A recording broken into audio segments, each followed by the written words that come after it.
Hello বন্ধুরা, আজকে আমি তোমাদের সঙ্গে ছোট্ট একটা মিনি ব্লগ শেয়ার করছি। আর আমার ছেলের বার্থডে উপলক্ষে মাংসটা এনেছিলাম। এখানে 1.5 কিলোর মতো মাংস ছিল। তারপর দেখো রান্নাও হয়ে গেছে। আর এদিকে রুটি করব। তো আমরা 7:30টার সময় বাড়িতে এসেছি রাত।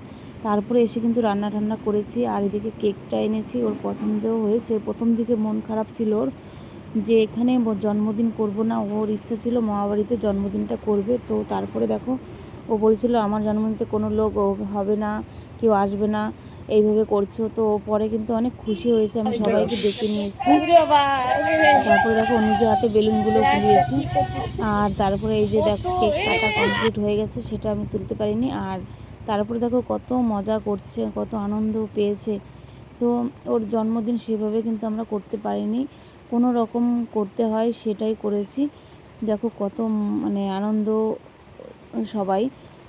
আর এই মুহূর্তটা তোমাদের সঙ্গে তাই তুলে ধরলাম। আর এদিকে দেখো একে কী করেছে, শ্যাম্পুর মতন করে দিয়েছে পুরো মাথায়।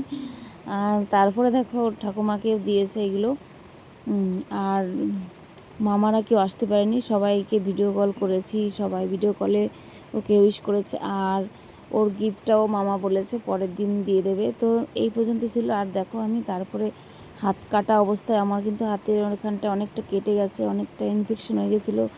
তো সেইভাবে কিন্তু আমি সব আয়োজন করেছি। আর সবাইকে এইভাবে কেক, ছানা, চকলেট আর এগুলো দিয়েই কিন্তু সবাইকে দিয়েছি। আর রাতে আমরা রুটি খাবো। তো তারপরে রুটিগুলো করেছি। এই পর্যন্ত ছিল। ভালো